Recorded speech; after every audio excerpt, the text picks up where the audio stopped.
Eine kleine Naschmusik, Mozart. The first movement, Jeff. The first movement. How is everyone? This is Gregory Carpenter, the spy who loves liberty. And this is April 16th, 2019. I have to go off format today, just a little bit, because today is a follow on to a very tragic and epic day and the story of a millennial. It is something that I think necessitates attention. As pretty much everyone knows, yesterday we lost most of the Notre Dame Cathedral in Paris. So when I say we, I mean we as a human race, as a culture. The most iconic Gothic building in the history of the world, which was started in 1150 AD, has lost the roof and much of its structural integrity right now. I've just finished going through and reading through probably 2 dozen articles and two more live streams just to see if there was anything else, anything new. I don't know. I don't know how to say because personally, I feel a loss. A few years ago, I took my family to Paris, and the first place we went was to Notre Dame Cathedral. I would say we spent somewhere 4 or 5 hours, probably half of a day, just walking around, taking pictures of the artwork, reading the story of each of the pieces, everything from the portrait of St. Thomas Aquinas to the treasured pieces from the 1300s that were in a smaller room offset on the side to the things that were in the vault. It was just amazing. And to be inside, to experience the wonder and the mystery, the excitement, and the beauty of the cathedral was beyond words. It's been owned by the state of Paris since 1904, and they've gone through several renovations over the years to try to maintain some of the structural integrity and functionality of the cathedral. But as you know, look, anything that's 850 years old, um, boy, that's tough. That's really tough. And as of today, the day after the fire, they still have not identified how the fire started. They identified where it started and dealt with some of the problems and worked through the problems, I should say, of how to actually get close to the fire in the first place because the heat was so intense. That was one of the first things I noticed when my wife sent me the text message yesterday and said Notre Dame is burning, and of course, in disbelief, as we all do at moments like that. Um, I hesitated and almost sent back a text message like, "Okay, that's funny," but I held off, and I turned on the news. I turned on to BBC News. This is where I spent most of my time because I looked around some of the local channels, and for some reason, no one here in Northern Virginia was covering this, and I couldn't understand why. It was kind of interesting. Like, in 2001, when the World Trade Centers were on fire, every news channel was covering this. But here, it, strangely enough, I noticed that only a few channels at the time were covering it.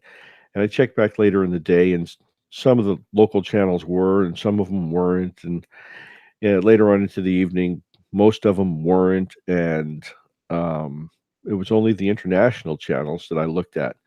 And when I mean international channels, I'm talking BBC, the dreaded Al Jazeera television, which is supposed to be, the worst of the worst, right? And RT, the Russian network, carried this full video, full streaming video of everything that was going on and everything that was happening. And they were speaking in, each of them were speaking in their native tongue and English and had subtitles. It was, it was an international broadcast. Here we didn't do that for some reason. We kind of went back into our American shell, I've noticed, and it seemed that at least from what I saw, now other people had sent me notes and said, no, we have it on here. It's on all channels here. And I said, okay, well, that's good. That's good. One person sent me a note and said it's on Fox, CNN, and MSNBC here. I'm checking them all. And I sent him a note back and said, no, I wanted news channels.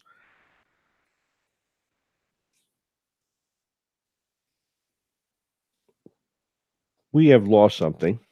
And we, again, when I say we, I mean us as a human race that has been around for a very long time.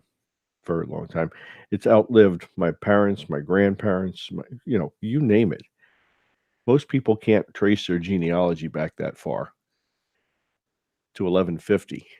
But here's a building that's withstood and survived, yes, 2 world wars, yes, 3 French revolutions, even though in one of the French revolutions, the French people went in and destroyed everything and they decapitated the the apostles at one point during the revolution because they thought they were French kings. It's just all kinds of stuff, strange stuff happened, but it's also survived things like the 100 Years' War that we read about that happened 600 years ago. It survived the 30 Years' War. It was there through the bubonic plague, to put it in perspective. The Notre Dame Cathedral survived the bubonic plague. And here we are. So why the lament, Greg? Why the discussion? Because it's going to come full circle back to something that I caution people against all the time, and that is being a victim. You don't want to be a victim. Once you're a victim, you cannot get out of that mentality. It takes a lot. What are you talking about? Well, I'm talking about the efforts to rebuild. You may want to, and I'm not telling you not to, but I will tell you that you must be exceedingly cautious when identifying what charity or what GoFundMe account you want to donate money to. I would tell you that it's not necessary. And I'll get into this article here in a minute from MSN.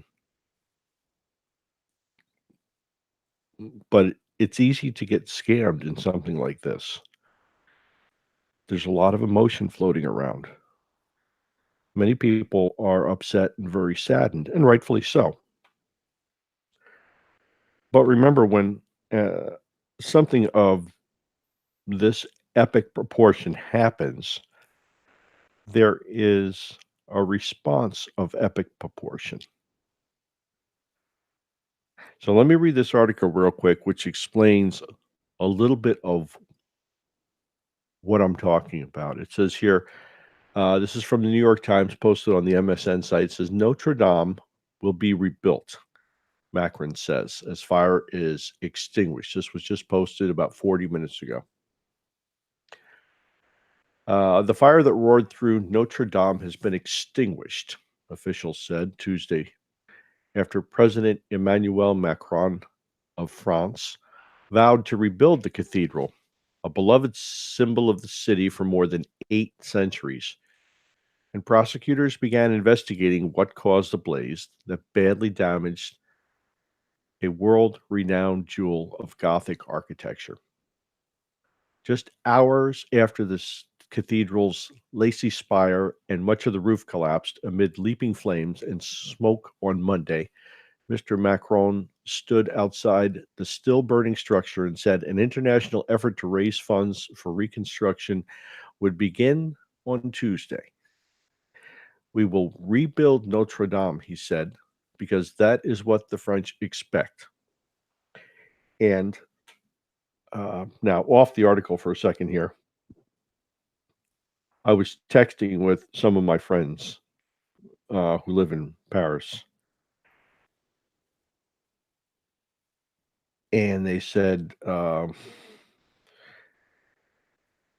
it's a piece of us that has disappeared, but Parisians will raise as they always do. There is a spirit in people to respond in these types of situations. And to that I say, back to the article, the billionaire Pinot family of France pledged 100 million euros. It's about $114 million in US to the effort. Agence France Presse reported. And the family of Bernard Arnault, owners of the luxury goods LVMH, Moet Hennessy Louis Vuitton, plan to contribute 200 million euros, or the equivalent of $228 million. This is before the money collection from the rest of us folks out here start, right? They have over $250 million that's pledged, about a third of $1 billion pledged by two groups already. Now, that's a lot of money, folks. Despite what your government will make you think a lot of money really is, like trillions and stuff. We can't even count that high. But $250 million or a third of $1 billion will go pretty far in renovation.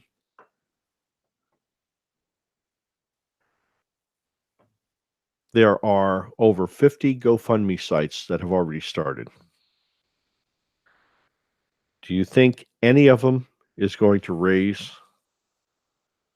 a loan a third of $1 billion? Are they going to raise $100 million? Are they going to raise $1 million? Are all of them together going to raise $1 million? People like us don't have that type of money to be throwing it around like that. Which is one of my problems when disasters occur, is that the rich people ask us to donate. Now, I'm not saying do not donate. If you feel it's on your heart to donate money to a site, please double, triple check it.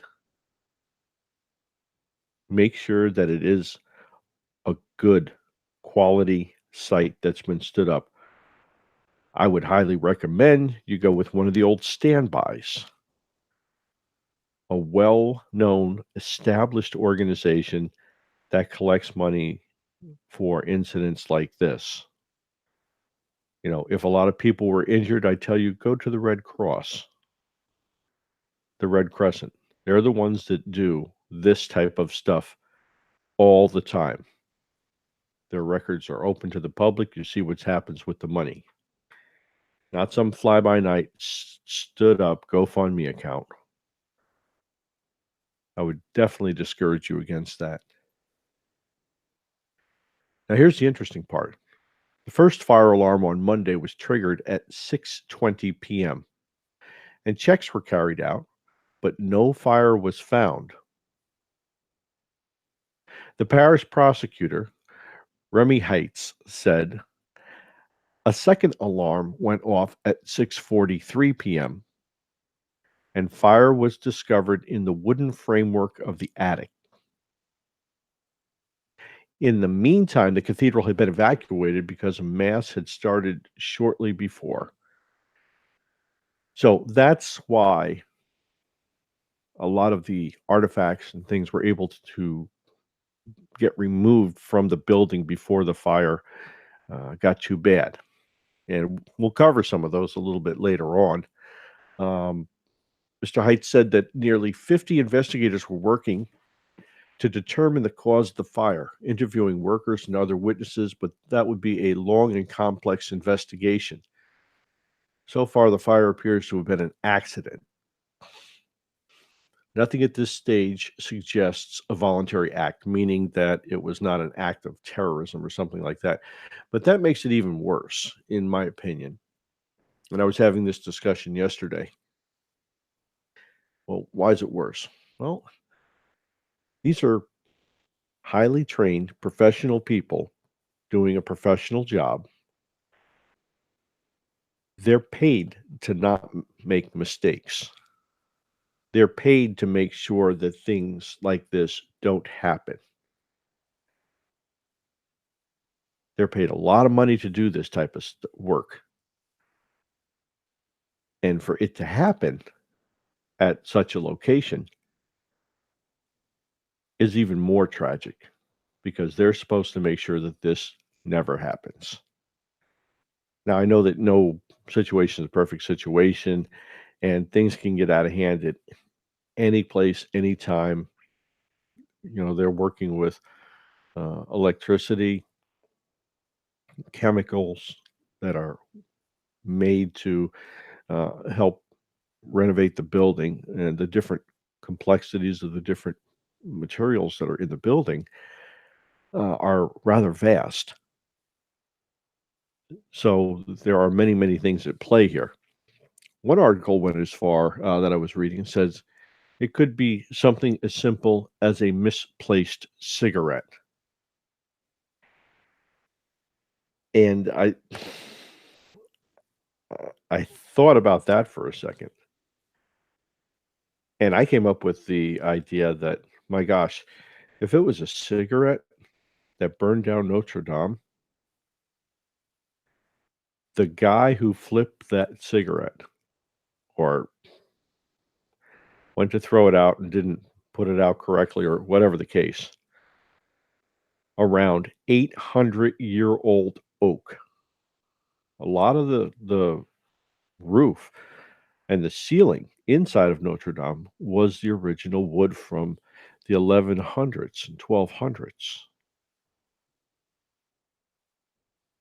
The guy who threw that cigarette out is going to have to go into some kind of witness protection program because the French people are going to tear him limb from limb if they ever get a hold of him.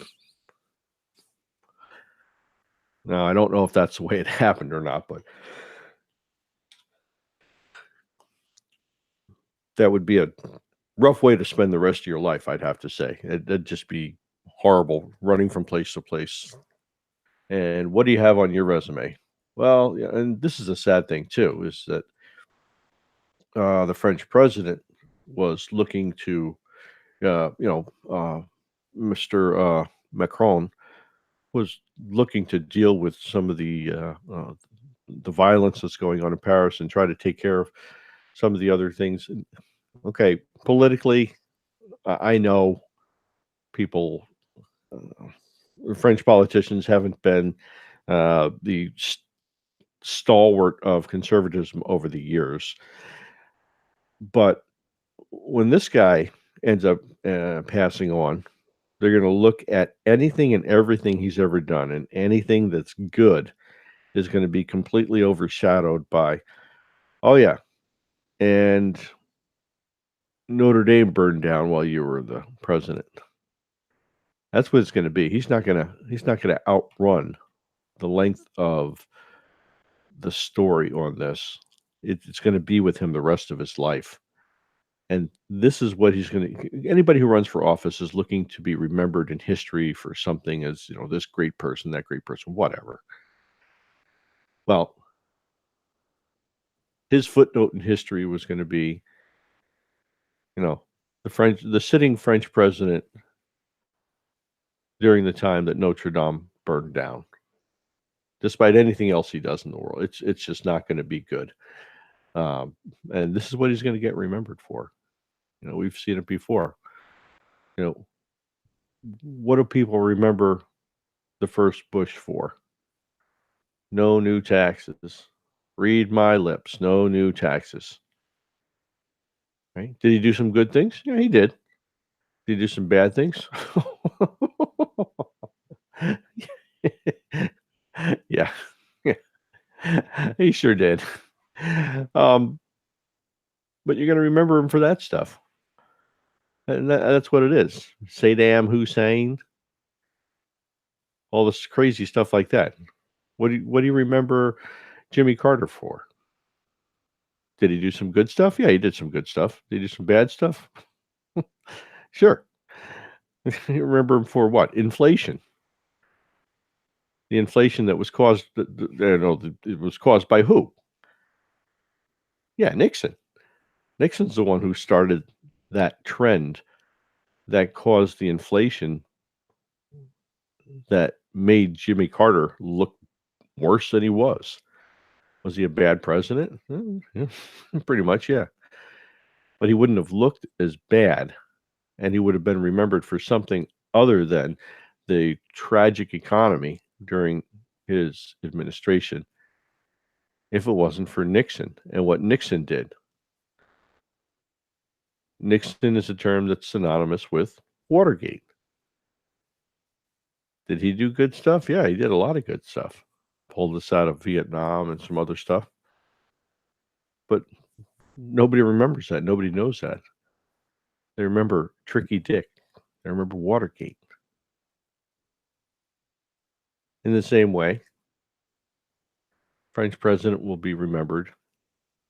And there could be some, and I'm not saying I hope there is, but you could have some satirical cartoons come out that no doubt, could even, because I've seen stuff like this before, would show him starting the fire. You understand what I mean? It's that bad sometimes in political satire. So his life is, every good thing he's going to do is going to be limited by this tragedy. Going back to the article real quick here. Notre Dame, which was built in the 12th and 13th centuries on the foundations of an early church and Roman ramparts on the island in the Seine, is visited by about 13 million people a year. It towered above all surrounding buildings and is instantly recognizable to people around the globe. Around the globe. Yes. That is the truth, my friends. So Notre Dame was actually built on the top of a previous church. There was a church on the Ile de Paris, and it was torn down. And in 1150, construction started of the new Notre Dame church, which has become, the most recognizable Gothic building in the world. Now, CBS gave a good expose. It said church fires of all sizes, including the one at Notre Dame, are very, very hard to fight. The fire was high up on the roof. And an ex-firefighter said this presented a very serious logistical challenge. Another issue was that the cathedral sits on an island in the middle of the river. If there was an opportunity to get in and rescue some of the cathedral's priceless works of art, firefighters did it. But large statues, things that couldn't be moved, would have to be investigated the next day. He's, the retired firefighter said you could try to go inside and do something with it, meaning the fire, but with all the flammable materials inside the church and with those old timbers that build up and compromise the trusses of the roof, they go up like tinder. You don't want to put your people in the road of anything that might collapse, he said. I'm just afraid the losses at this point will be tragic. This is before they found that they saved many, many of the artifacts inside. He said the entire roof structure between where the spire stood and the bell towers has collapsed into the cathedral. Now you've got the fire and you've got the timbers and you've got the wreckage down into the nave of the building. And that's where the artifacts were, right? It is extremely difficult to work on a fire like this when the heat gets so intense. At one point, we could see the firefighters were actually backing off because it was so hot. The thing that saves Notre Dame is the same thing that saves all buildings of this type, and that's the foundation, the stone foundation. Everything on top was all wood. And obviously, as many of you know, the reason for the flying buttresses is to hold the walls, right? To hold the walls in because the walls are much lighter. Then you set the roof on top and it puts the pressure against the flying buttresses on the outside. The foundation itself is what has survived.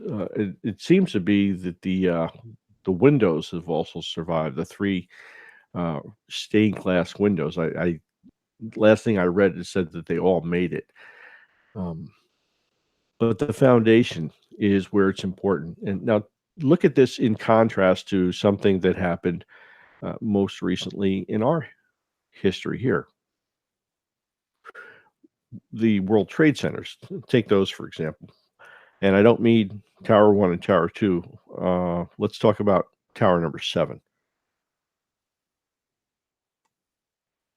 This is the one that fell by itself that had no external forces uh, acting on it. Notre Dame burned intensely for 6 hours, something like that. The first hour, they couldn't even get near it because the heat was so hot. And that's what happens when you have 850-year-old wood, right? All catch fire and start to burn at the same time. It's I listened to someone from the University of Edinburgh who has made their career out of studying church fires, and I didn't even know there was this profession, but apparently in England there is. Maybe they're getting a little bit bored before they do the Brexit. I don't know, but she studied church fires, and this happened in the same way, meaning the burning happened in the same manner as other church fires through history. The intense heat and everything was nothing new to church fires. How quickly it went up was nothing new to church fires. The only thing that was different was that in here, there was a bunch of flammable material, which was being used for renovation purposes. But in fires of old, you would have storages of oil or wood, things like that would also be piled up inside. So there were other types of accelerants that could be used in fires of old. But she explained that this was a textbook church fire. You could have predicted it from the beginning to the end on how quickly it went up, how everything down within the walls was safe. Everything down underneath the foundational portion of the stone was safe. It was the wood on the top that burned. And it was the same thing in every situation, she said. There was pretty much no difference. The thing that happened here that helped make this fire more intense was that the fire started back towards the middle and the back or so in the roof, like we read before. And because of the high winds, it was pushed towards the two towers that we see, the north and the south, the east and west towers, the two iconic towers that we all look at, where they have they ring the bells from the bell towers.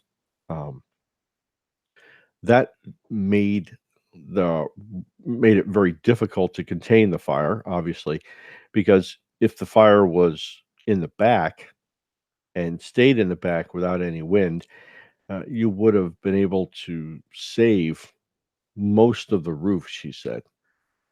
With today's capabilities, the fire would not have gotten quite as hot as it was, and it would have had no impetus to move quicker as pushed by the wind. So there would have been a chance to save some of the roof, and definitely maintain the integrity of the walls and the structure and the towers themselves.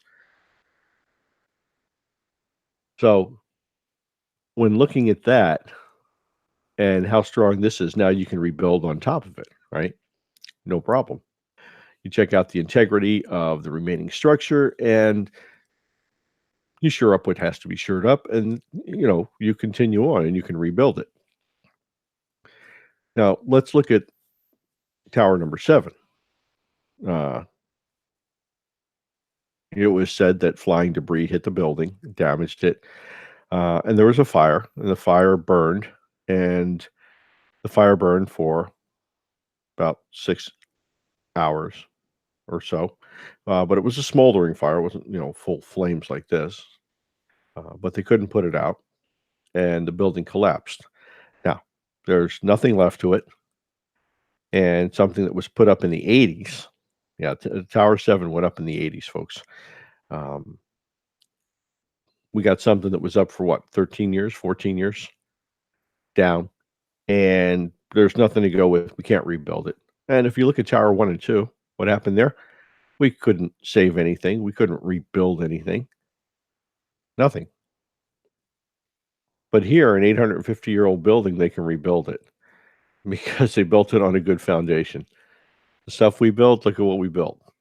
Can we do anything with it? No, we can take it to Staten Island. That's what we can do. It can go to Staten Island and go to the landfill. Pathetic. Pathetic. So the work effort, basically because of engineering capabilities or incapabilities, was much more solid 850 years ago than it is today. We literally have, in our own minds, we've progressed in engineering, but in reality, we've actually regressed because we haven't made something that's functional and highly efficient. We've made something that looks cool and we can make it big, right? Yeah, you can make it really big. That's all we can do. And if that's a measure of success, I'm not interested at all. So I'm remiss. I'm remiss.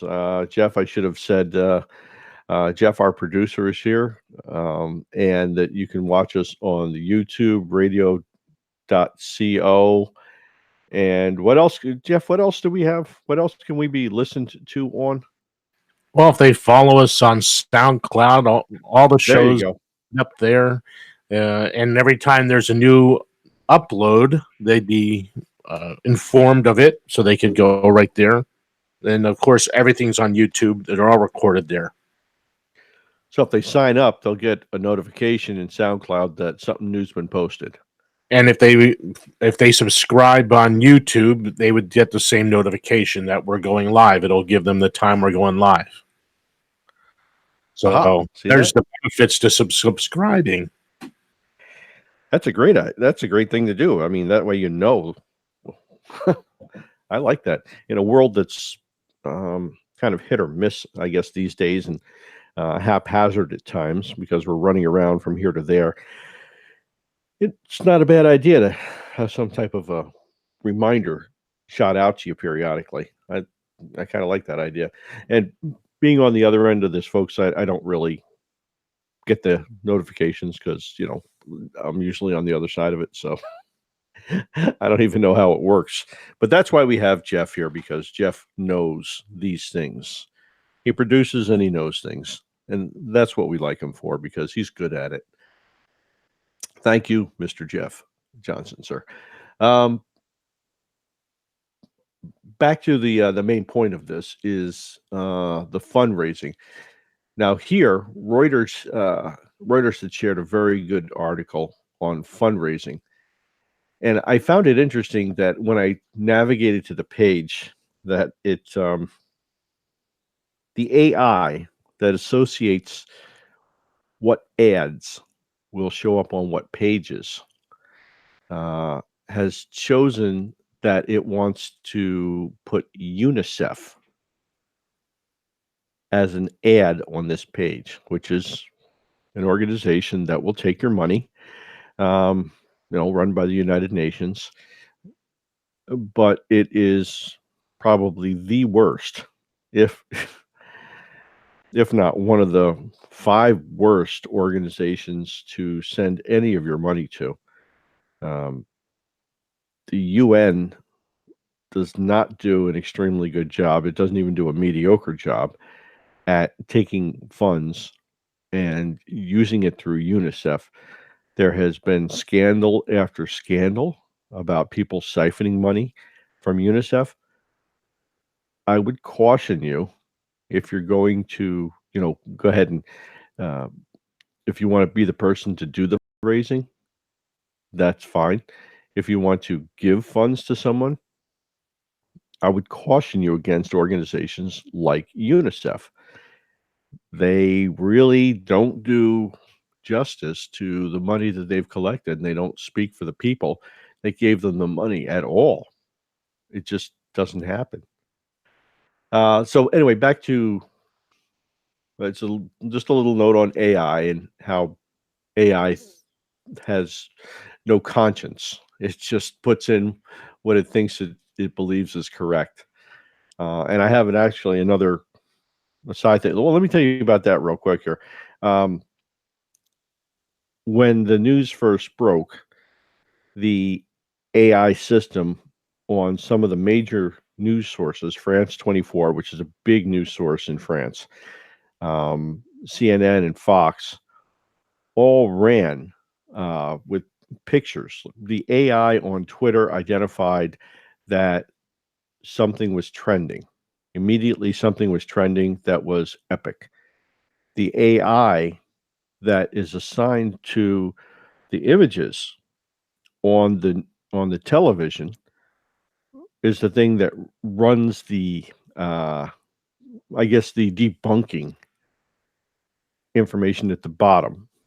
For example, if you'll get something that says Al Gore to raise the Earth's temperature by 2 degrees, and they start reporting on that, and they put pictures of Al Gore up, you'll have a little ticker at the bottom that says Al Gore actually, is a global figure who warns people about climate change.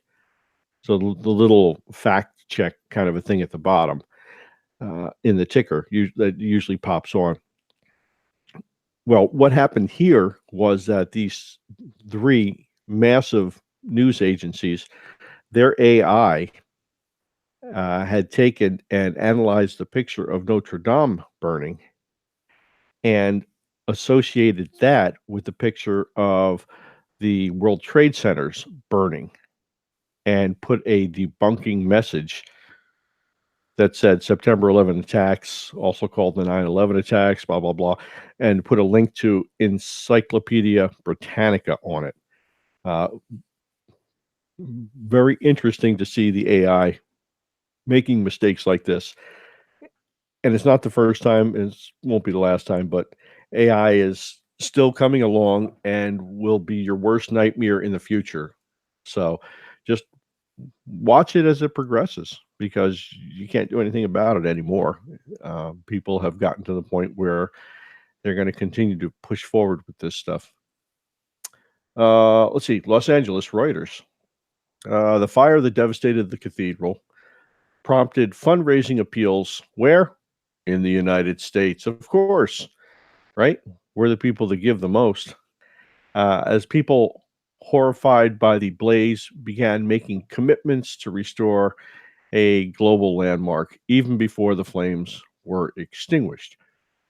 The New York based French Heritage Society and the GoFundMe crowdsourcing platform were among the first to offer help for the cathedral.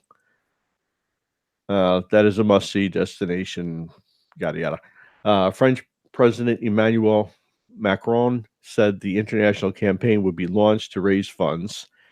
The French Heritage Society, an American non-profit group dedicated to preserving French architecture and cultural treasures, launched a webpage on Monday to raise money for the cathedral's restoration. Notre Dame is obviously an architectural marvel and most certainly a monument that should be restored, the executive director of the society said. So here's exactly what I was talking about, right? There are GoFundMe and other organizations out there. This one, the French Heritage Society, is well known. It's been around since 1982. And I think they gave about $500,000 for restoring France's National Library. But again, this is a well-known, well-established, not-for-profit group. And how much did they raise for something that was a huge effort? The money that went into restoring the National Library was in the hundreds of millions of dollars again. And they gave, I think it was about $500,000, because I've been associated with them over the years, which is why I found this ad rather interesting. This article rather interesting because it actually mentioned them.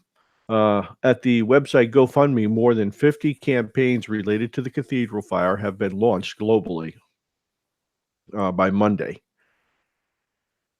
In the coming hours, we'll be working with authorities to find the best way of making sure funds get to the place where they will do the most good, a spokesman for GoFundMe said.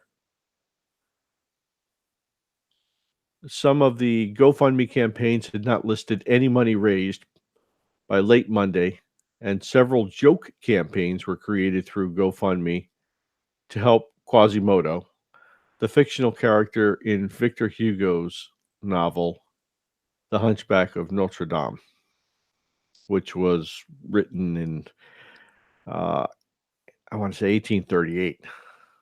I think that was the date. So there are a bunch of fraudulent GoFundMe things out there already. This is what I'm telling you about. It's already in the press that there are fraudulent GoFundMe accounts. Don't get sucked in by one of these things, okay? Here, later in the article, it says this is a national monument in France. In France, this is a this is a monument of the world. Are you kidding? Everybody around the world knows what the heck the Notre Dame Cathedral looks like. Anyway, this is a national monument in France, and they will not spare money to rebuild it. A professor of religion and history at the University of Southern California. Yeah, and everybody's going to jump in and try to make a buck off of this because that's how it works. And one of the interesting things is I love when they bring in these quote experts. Well, she knows what they're going to do, right? And in this case, they may spend because of the importance of Notre Dame. They may spend everything and anything they have of your money and everybody else's money to put it back together. Right? Remember, so far we have $1/3 billion raised, and the French government, what are they putting into it? They don't have to pay anything, but they are the recipient of the insurance money from Notre Dame. So think about that for a minute. Where's that money going to go? And nobody's talked about that yet. Yeah, that's an interesting one too. So there's going to be a bunch of gala dinners. There's going to be concerts to raise funds. It's all going to happen, folks. Just like it did in 9/11, you're going to see the same thing happening again. The dinners, yeah, rich people will get together. They'll have dinner. They'll pay for what, for them, it's like pennies on a dollar for a, $50,000 a plate dinner or something like that. Yeah. You ever have a 50,000 plate dinner, Jeff? Yeah, I don't think so. Yeah, you can't even talk. Yeah, 50,000. But that's the stuff that they're going to do. And then they're going to give concerts like, what was that concert that they had for Africa? Feed the World. What was that? USA for Africa or something. Was it live? Yeah. The original one back in like 1980 or something? 85, 86 or so. Yeah, think about this, folks. A lot of really rich people who could sing got together, sang, and sold you stuff so you would spend your money to raise money for a cause. And what did they spend? They spent a few hours over at a place that was completely catered, joking around with their buddies and making a song. That was their contribution. And you all got suckered in and spent a whole bunch of money that turned out that it didn't really help a bunch of the folks anyway. Most of the money from the proceeds from the single never made it to the people it was intended to help. And that was, that was a big thing. And the money still didn't get there. I can't caution you enough that most of the time the money's going to get sent somewhere else, and it's never going to make it to the people that need it. It's never going to be put to the cause that needs it. It's just not going to happen. So that's my take on this. Couple other things I wanted to, just because it's relevant and it got pushed to the background very quickly. New unsealed documents reveal the details in the case against Julian Assange. And I'm still searching for something that's a criminal offense where they can identify exactly who's who. It says the U.S. alleged that Assange sought to help Manning crack a password in order to access a Defense Department network where classified information was stored. They point to chat logs allegedly documenting communication between the two individuals as evidence of the conspiracy. The affidavit released Monday states that the U.S. authorities were able to identify Assange as the person Manning was communicating with through what? Through hints he dropped during the chats. For example, this is one of the most damning pieces of evidence they have.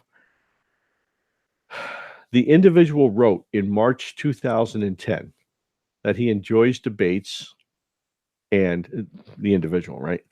and quote, just finished one on IMMI, which is the Icelandic Modern Media Initiative, and crushed some wretch from the Journalists Union. Yeah, that was it. That that was it. That was the evidence that they had. That is damning evidence. I don't see the connection. I've read the chat logs. I've read them, and they're quite long and quite detailed. But I didn't see where you could actually discern that this is Julian Assange that he's talking to.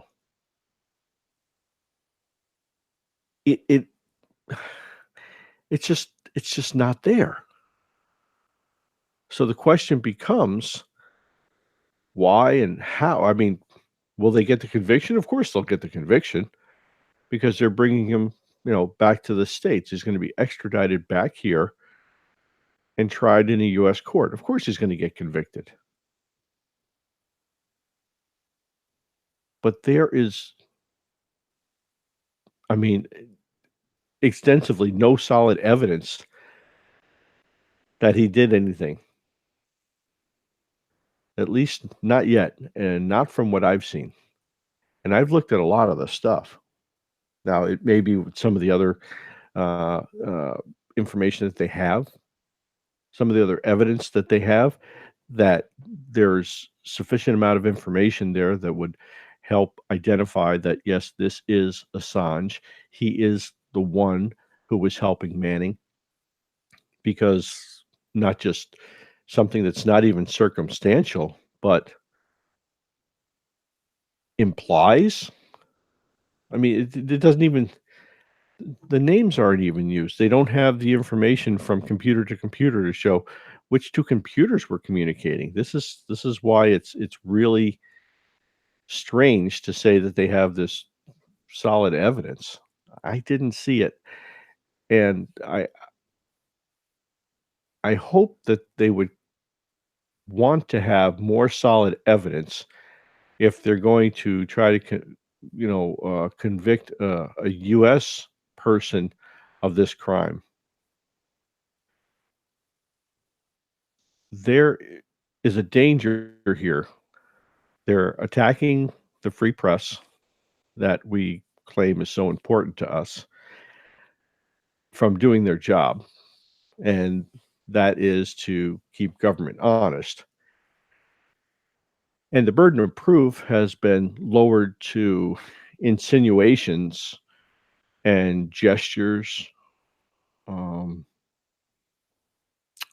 I don't I don't feel comfortable that the burden of proof is going to go back up to make sure that people have people who have committed a crime have serious evidence brought against them. As it is right now, people that have a lot of evidence brought against them, in many cases, end up having a commuted sentence, a reduced sentence, a lighter sentence. But here, we're reducing the burden of proof down so low that anybody can get convicted. And that's frightening considering how much information different governments have on your computer usage. So if you're researching something, say your kid's researching something for one of these countries that has a horrible, terrible dictator running it, um, like Afghanistan. Oh wait, no, we brought democracy there. Sorry, um, Iraq. Oh no, we're supposed to bring democracy there too. Libya. No, damn it. Yeah. The United Kingdom. No, they got a dictator too. Hmm. Theirs is not so much as it's pretty much she's a figurehead. They have a constitutional monarchy, but You get the point. All these places have dictators. So, what if your 10-year-old is researching and comes across some dubious information from some other government? The US could very easily and simply, if they have a treaty in place, right, like we do with all these places, take your child and extradite your child to some other place to face charges. Let that sink in for a minute. We can put people in and manipulate governments to get them to release people from political asylum in their embassy. We can do that type of manipulation. Do you think there's anything that these governments can't do when they work together like this? Why do you think why do you think the Ecuadorian president got elected in the first place? How do you think that happened? It wasn't because Russia was messing around with the election.